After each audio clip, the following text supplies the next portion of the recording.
For those of you who don't recall, we covered it before, and I might be exaggerating slightly, and I can't read words right now, so I'm not going to look up the statistics, and I'm just going to make them up. Basically, the state of Georgia wants to spend $800 trillion on building a essentially micro fortress city where they will bring in cops and advisors from all over the world to train police officers to better kill you if you procure your driver's license at a traffic stop in a threatening manner. They will be taking courses on how to swiftly execute people who make slightly erratic motions while procuring their license and registration. They will get better at it than any other group of people in the world. So if nothing else, people say, like Joe Biden said, we need more training for our cops. And hey, Bidenomics coming in hot. We're about to get it.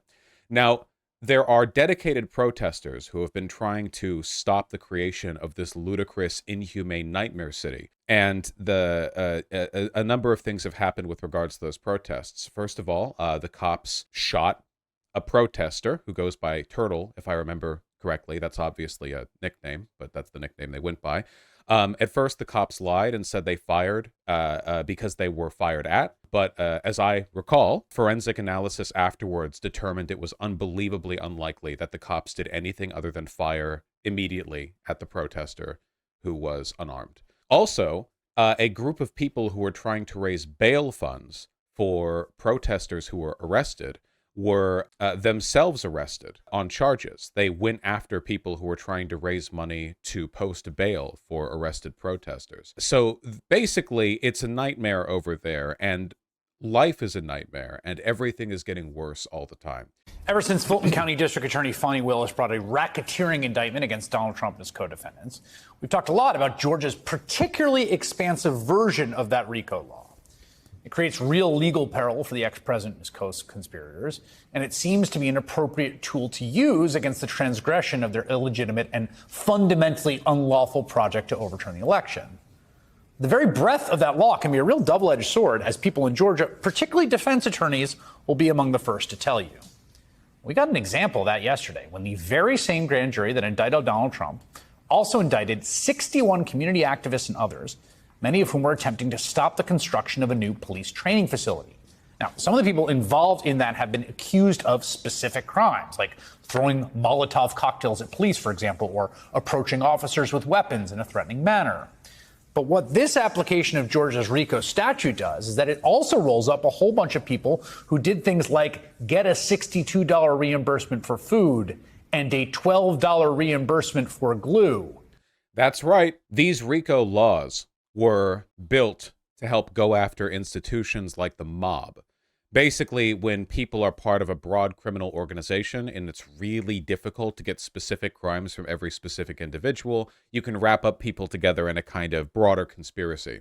What this means, because they have decided to label all of the Stop Cop City protesters as part of the same organization, which is ludicrous, is that people engaging in legal forms of protesting, or even being adjacent to legal forms of protesting, are now being brought up on RICO charges. The equivalent of this, just so you understand how bad this would be if you guys went to a Black Lives Matter protest and a few of the rowdier people there decided to loot or set a building on fire, and then all of the hundreds of people at that protest got arrested on RICO charges with felony counts that could potentially put you in prison for decades, because your presence there signaled your allegiance to an association with a group that engaged in criminal activity. Hence, you're just like the mob. You're just like the mob in every conceivable way, and they are going to lock you up forever. Now, this effectively makes protesting impossible. It makes protesting illegal. It means that being part of any protest or any protesting group in any form that can be traced back to you under any circumstances means that you would be potentially legally liable for any criminal activity allegedly committed by any member of the group. Conspiracy requires a collective, interest and intent in committing crime, but these RICO charges, not so.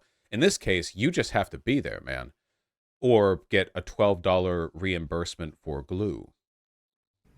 As part of the conspiracy, these people are now looking at 5 years in prison raising a whole lot of concern from legal experts and civil libertarians. I mean, Sherilyn Ifill, former president of the NAACP Legal Defense Fund, wrote today, quote, "These charges against Stop Cop City activists and bail fund organizers by the Georgia Attorney General threaten democratic activism and effective organizing."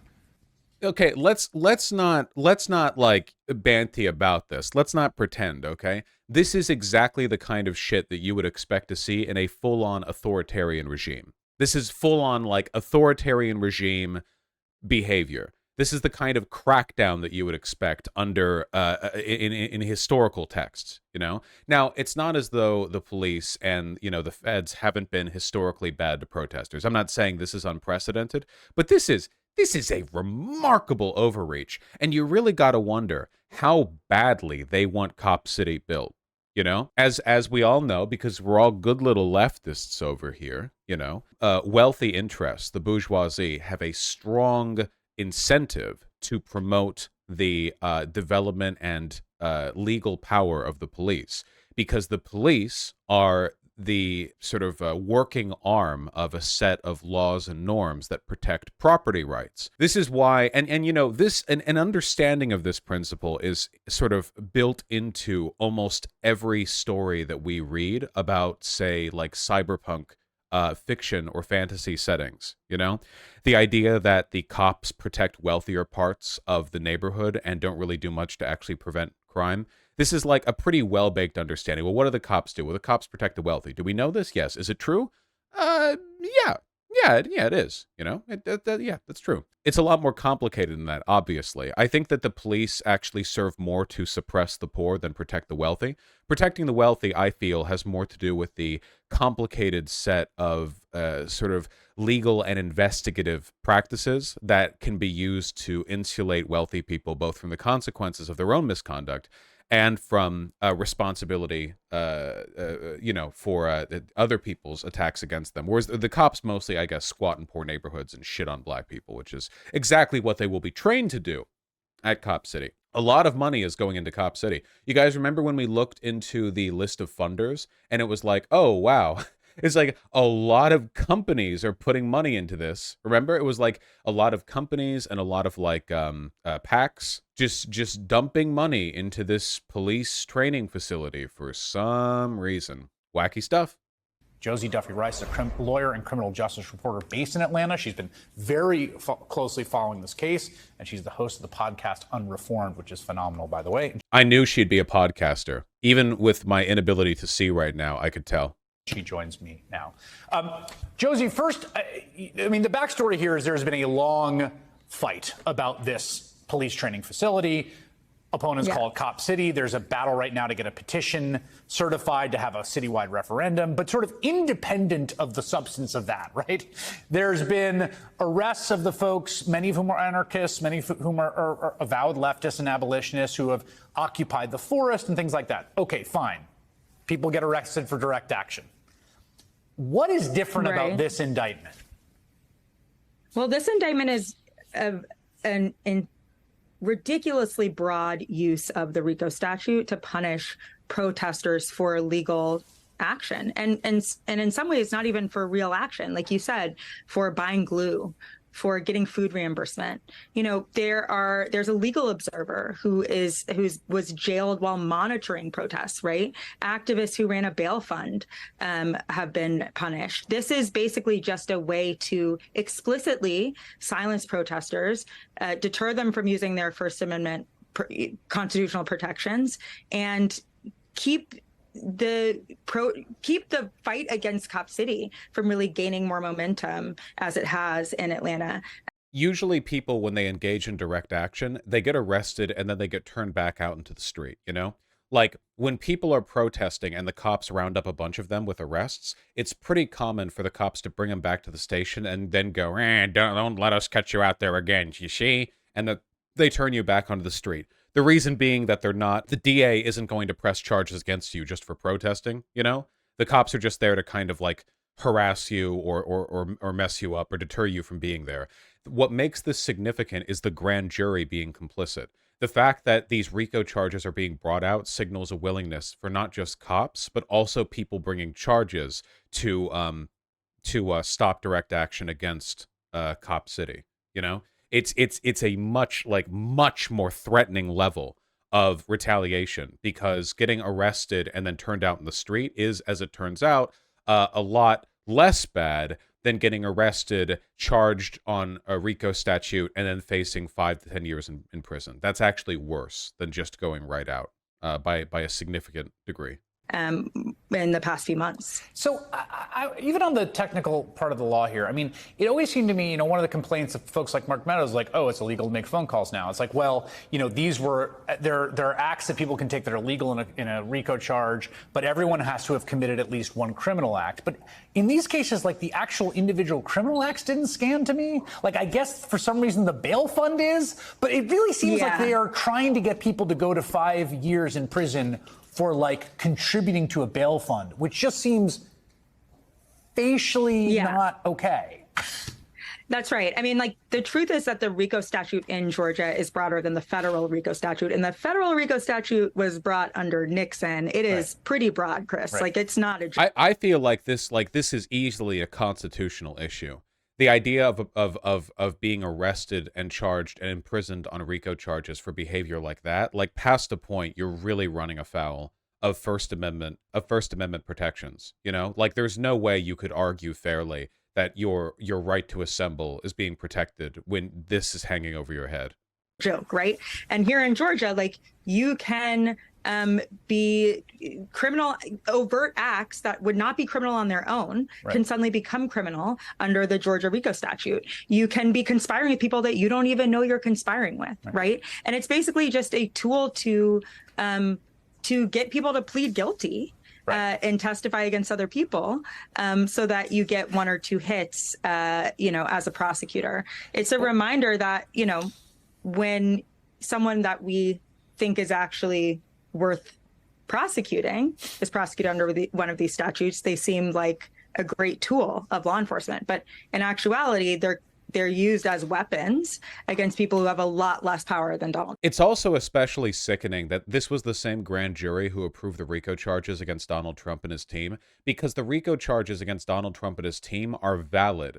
Like, in that case, you genuinely do have a bunch of different people who conspired to lie and to subvert the election and interrupt the legitimate election process by spreading knowing misinformation and engaging in behavior in support of the, like, it's like all of it. Like, in that case, we're talking about, like, people who were a part of his presidential administration and campaign. We're talking about people with direct connections. And now it's like, oh, let's besmirch the legitimacy of these RICO laws by then turning it against people who got a reimbursement for glue. We are true, sincere upholders of the law. Let us immediately delegitimize the charges that were brought against Trump with this horse shit. Because in all likelihood, I mean, it's a grand jury, right? You can't trust these people. But whatever group of institutionalist geriatric fucks are making these decisions probably only were willing to bring charges against Donald Trump and his team because they thought he was uncivil or something. Just ridiculous that they could turn around like this. Trump. Well, one of the things that I think is quite distinct between the two is that the thing that was being pursued in the alleged conspiracy of Donald Trump was itself unlawful. Like, overturning an election. You can't overturn democracy. Like, overturning an election, it was unlawful. There was no lawful means to do it, right? Saying that you want to stop a police training facility to happen. Now, there's many different tactics people can use for that, lawful or unlawful. But that itself isn't unlawful. That's politics. No. People try to stop things from getting built all the time, all across this great country of ours all the time. I mean, to your point about the legal observer, Thomas Jurgen. Rebuttal, this country is not great. Shitlib. I don't know why people in chat are continuing to at me. I can tell from the length of the messages, too, that it's some of the same people. I can't see your messages. This is what the indictment says about him. It says, on or about March 5th, Thomas Jurgens did join an organized mob and succeeded in overwhelming the police force, thereby aiding and abetting the offense of arson, domestic terrorism, an attempt to occupy the DeKalb Forest. Yeah, they're going after the Stop Cop City protesters on claims of fighting domestic terrorism, by the way, in case you were wondering how things were going. The building of the Atlanta Public Safety Training Center. This is an overt act and furthers the conspiracy. We should note that he's a staff attorney at the Southern Poverty Law Center Right. And his own lawyer said he wore a bright green hat, a well-known identifier used by legal observers. He's saying he was there as a legal observer, and they're charging him in this as part of the conspiracy. Yeah, I mean, they're playing fast and very loose with the truth in this indictment. It is sloppy. It is. I think stuff like this is a really, really good reminder that cops and anyone who supports them on any level are ontologically evil. It's not just that police officers, like, individually have social and political incentives to do wrong. It's that the entire institution of the police, like, as a political force, are just there. It's just an evil institution. It's just bad. It's a social rot. Police drain massive amounts of money from the respective city budgets that they are allowed to squat in. They do very little to prevent crime. They commit quite a lot of crime themselves. Who amongst us has seen a cop turn on their siren so they could run a red light and then immediately turn it off in the other way? They think they're above the law. They think they think that you're subhuman. They think they're better than you. They would happily kill you if it meant the slightest chance of preserving their own safety, no matter how illegitimate the threat to their own safety may actually be from an objective standpoint. They are easily frightened scaredy cats. They are pathetic. As an institution, you know, are there individual people who are good cops? Yes, I've met a few. But, you know, no, you can do that with anything. That's like a cope, right? Like, you could do that with anything. You'd be like, well, are you telling me that if you met every single member of the Wehrmacht, you wouldn't meet a single guy who, yeah, of course, you could meet any group of people. If you take a large enough, like, probabilistic sense, you can find some miraculous set of tendencies that culminate in, you know, like, oh, well, this guy was fun to have a beer with. But we're talking, of course, about, like, systemic influences. You know, I bet a lot of the people who are funding or who defend or who promote Cop City are probably doing so on the grounds that they believe it'll genuinely help stop crime. But that doesn't change the fact that, like, look what's happening here, folks. Jesus Christ. I mean, leaving aside the relationship Atlanta has had with the police historically, and the relationship that, you know, majority black cities in general, I don't think Atlanta is majority black. I think it's... Are there more black than white people in Atlanta? There are a lot of black people in Atlanta. Okay, regardless, the point stands. And the state of affairs in Cop City and the way things are being handled, it's just such an evil social force. And a good reminder that no matter how much the liberal Democrats may wish to convince you otherwise, more funding for police will not fix this problem. You know, the problem with police in America is not that they weren't being given enough money to be trained to not errantly kill people, you know? The problem is that they are elevated above the law, and that is not going to change without systemically weakening them. At the very least, weakening, dismantling, whatever term you want to go for. I'm not one of those idealists who think that society can exist, it's certainly in its current form, with no forms of police whatsoever, but there are obvious things that can be done, you know? Remember when the federal government did an investigation of Ferguson's police department, and they published like a 90-page report, and they were like, okay, so we did some research, and it turns out that this is actually the most racist group of people alive, the Ferguson Police Department. We use scientific measurements, and we have come to the conclusion that the Ferguson City Police Department is worse than the Klan. Like, this is the worst group of humans alive. And I guarantee you that this is going to be the case pretty much anywhere they look. Did anyone see that excellent recent I'm thinking Big Joel video where he just went over the police talking about went over the investigation of the police department where George Floyd was murdered? Minneapolis, thank you. Yeah, where he went over like the Minneapolis City Police Department, the investigation, the police tendencies there.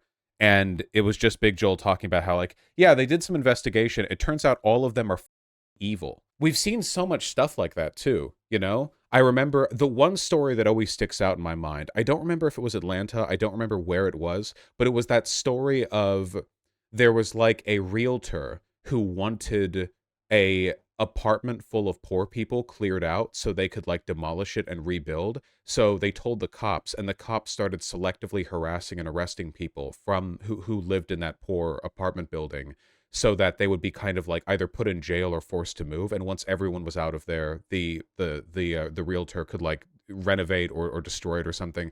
Literally just using the cops as a way to like forcibly vacate tenants. And the cops just went along with it. They just were like, yeah, sure, whatever. Like they're poor and a lot of them are black. So yeah, fuck it, why not? Yeah. They probably thought they were helping. They probably thought they were helping clean up the city. Just truly like vile people just on an institutional level. Anyway, sorry. Just, I hate cops. So. Political propaganda. It's not a very strong legal document. They don't even get who owns the forest correct, right? Which is a pretty key part if you're bringing charges against people for trespassing in the forest. This is indicting 63 people on RICO charges on a paper scrawled with crayon. This is partisan propaganda. This is a way of sticking it to people who are using the RICO statute against Donald Trump. It is a way of punishing people who are going against law enforcement. And it is a way of silencing protesters. I mean, these are the people who say, fight the government. But this is what happens. No, I take it back. The main cop thing that I will never forget was the New York City Police Department all marching and protesting and not doing their job for a week, and crime went down during that week. And the reason they were protesting was because they didn't like the fact that the mayor decried them choking Eric Garner to death. Like a team of cops found Eric Garner selling loose cigarettes and they just choked him to death. And the mayor like shuffled up to the microphone and was like, I think that's kind of bad. And then like 5 billion New York City police officers who are all paid like more than six figures, who are all paid massive overtime that they exploit, all like marched in solidarity with each other for the right to choke black men to death for doing nothing. And then crime went down during that time. I don't remember if it went down or if there were just certain types of crime that went down. Generally speaking, though, it is factually the case that cops do not deter crime. Cops are never there when crimes are committed, obviously, and they solve very few crimes. If you've ever had your car broken into or like anything robbed or whatever, more times than not, the cops will show up, do a report, and then they'll be like, yeah, we'll let you know if anything happens, and then nothing happens. They don't even catch like a majority of murders, I don't think. The real thing that actually prevents crime is favorable social conditions that makes people not want to do crimes to each other. That's it. It's the punitive attitude, the idea that you can have a society that is deeply sick and inhuman and antisocial, where people are pitted against each other and where everyone is unhappy and deeply alienated. And then, of course, crime occurs. And then it's like, oh, well, we'll just spend $50 trillion on police who show up 5 minutes after the crime has been committed to do nothing, and that'll fix it. When you could spend a tenth of that money on making the conditions people live in far better, and then you wouldn't need the cops. All data we have suggests this. This is provably the case. When you fight the government. Yeah, we should know. Or even push back against them slightly. When you talk about it, if people read the document, there's this long discourse on the nature of anarchism. It talks about like mutual aid, social solidarity as being these sort of like nefarious code words for what they're up to. Yeah. This is the Times quoting a legal observer. Some observers found it unusual scrawling in crayon the secret anarchist dog whistles known as mutual aid and solidarity. Prosecutors gave a detailed definition and criticism of anarchism as an ideology. It seems like an indictment of an ideological disposition as much as identifiable criminal acts. All of the members of this grand jury should be brought to charges. This is insane. Seriously? Okay, guys, do you have any idea how psychotic it is for an indictment to contain a political argument against the ideology of the people being indicted? You realize that indictments are like legal documents that are just supposed to contain a set list of crimes and like details relevant to the case. Meanwhile, it seems like someone here, like a party official, is just like, taking the opportunity to vent their personal feelings on these nefarious anarchists for daring to want a city that is not permanently occupied by robocops. Jesus Christ. Anthony Michael Kreis, who's a constitutional law expert at Georgia State University. We should also note, in terms of who brought this, DeKalb County DA Sherry Boston has been in this program, withdrew from criminal cases on this. This seems to be the Attorney General. Christopher Carr is the Republican Attorney General. He's behind this prosecution. Okay, great. He's behind it, and Sherry Boston. This round donut head, balding at 32 ass mother. This goddamn would play the buffoon nitwit character on any goddamn sitcom ass mother. This guy writing in crayon up elements of the indictment and talking about anarchism like it's a goddamn covert op against the United States government. He knows what he's doing. Like I said, people who defend cops are evil institution. They know what they're doing. actually said she wasn't going to go forward with this because it is so light. It is so unsubstantiated. Unconstitutional. And it is so clearly a way of telling Georgia, look, you bring charges against a man for trying to overturn democracy, the former president, right, and we will bring charges against the powerless for exercising their basic constitutional right. Yep. Yes, the echo is on purpose. Josie Duffy writes. That was great. And the grand jury went along with it. Yeah. Wow, you're going to bring charges against Donald Trump and his cohorts for trying to destroy American democracy? Well, all right then. Then I will unconstitutionally arrest a bunch of protesters. Tit for tat. Let's go. Thank you very much. I really appreciate it. Thank you, Chris. Thank you, everyone, for joining our weekly Cops Are Evil and everyone associated with them are evil segment. That's good. We got to do these. You know, we got to do these so people know. Man, the Stop Cop City stuff is so bleak. I really, really hope that, like, the DA, like that these charges basically get dropped, or sort of they backfire. They become so ostentatiously bad that they backfire.